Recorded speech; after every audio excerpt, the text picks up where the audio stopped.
Anybody else? Anything else? Yes? Well, sort of. Tom, did you have something? Well, yes. We had our district committee meeting last week, and we all noticed that we're all seeing the same people, year after year after year. So this is kind of an open invitation to anybody that's interested in joining the district committee. We have a couple positions we could open, or we could slide people around and you know, make a spot for you. Or you can just be on the committee and we can hear your voice.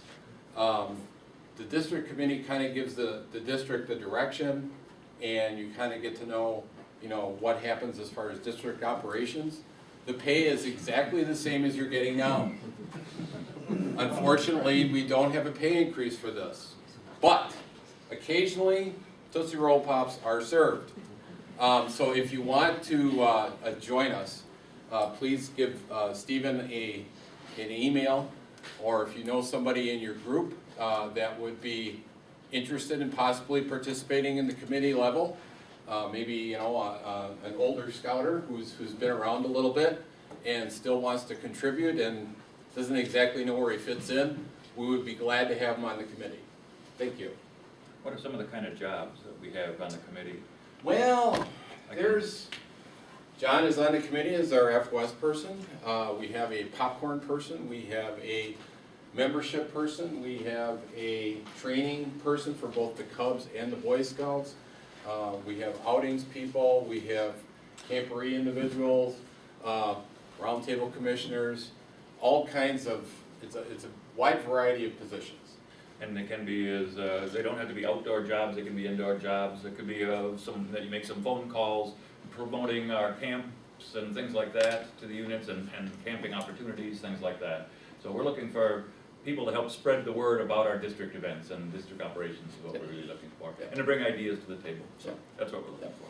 Yeah, exactly. Great, thank you. Thanks, Tom. Anybody else? Last chance. John, do you want to say anything at all about Scout in the Zoo, or are you going to hold off on that? Ready? Sure, I can just take a minute. Yeah. The council is putting a lot of time and effort into the Scouting the Zoo program. They're revamping the program, they're opening up more campsites, they're doing a whole bunch of things, and you're gonna see a lot of promos coming out. One thing that they're giving the district heads up on is they're clearing the calendar that weekend, so there won't be any other activities to conflict with it. And they're asking the districts if that's possible to do the same kind of thing, where in your planning for the weekend of Scouting Zoo, first weekend of June, I think. If at all, you can just leave that weekend open and either participate or go visit. So you'll see a lot more coming out on that, but the revamping the whole program should be fun. So it should be exciting for both the Cubs and the Boy Scouts units then, right? Yeah, yeah. And venturing through probably. Yeah, and the runners among you, they're gonna have a run, I know that. Okay, Different things like that. So. great. Yeah, Dick.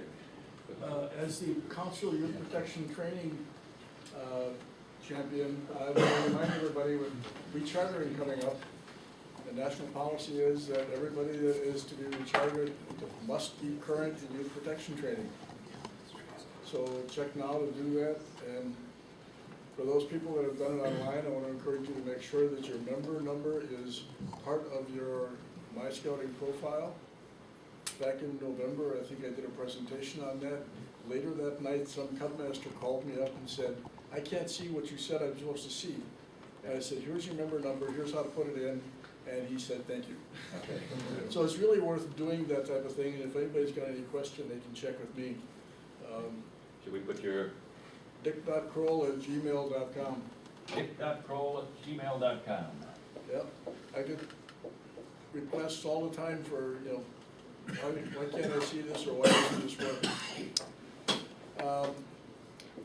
While it's a national policy, if you have somebody on your charter who is not current in youth protection training, that probably will not hold your charter up.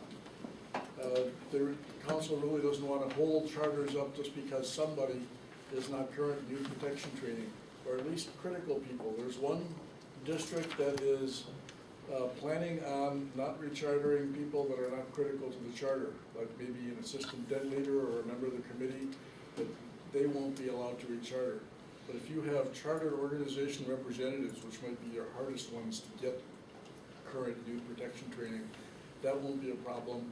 Same thing is true for your unit leaders and committee chair, the people that have to be on the charter. They may be able to slip through, although This year. unit leaders and committee chairs should be the ones that are current youth protection training. You think And so? it's up to the unit leaders and the committee chairs to go through, they've got the access to the My Scouting tools, so to find out who in their units still need the training. Again, for the people that weren't here last time, it was myscouting.org, My.scouting, scouting.org. The training section is under My Dashboard.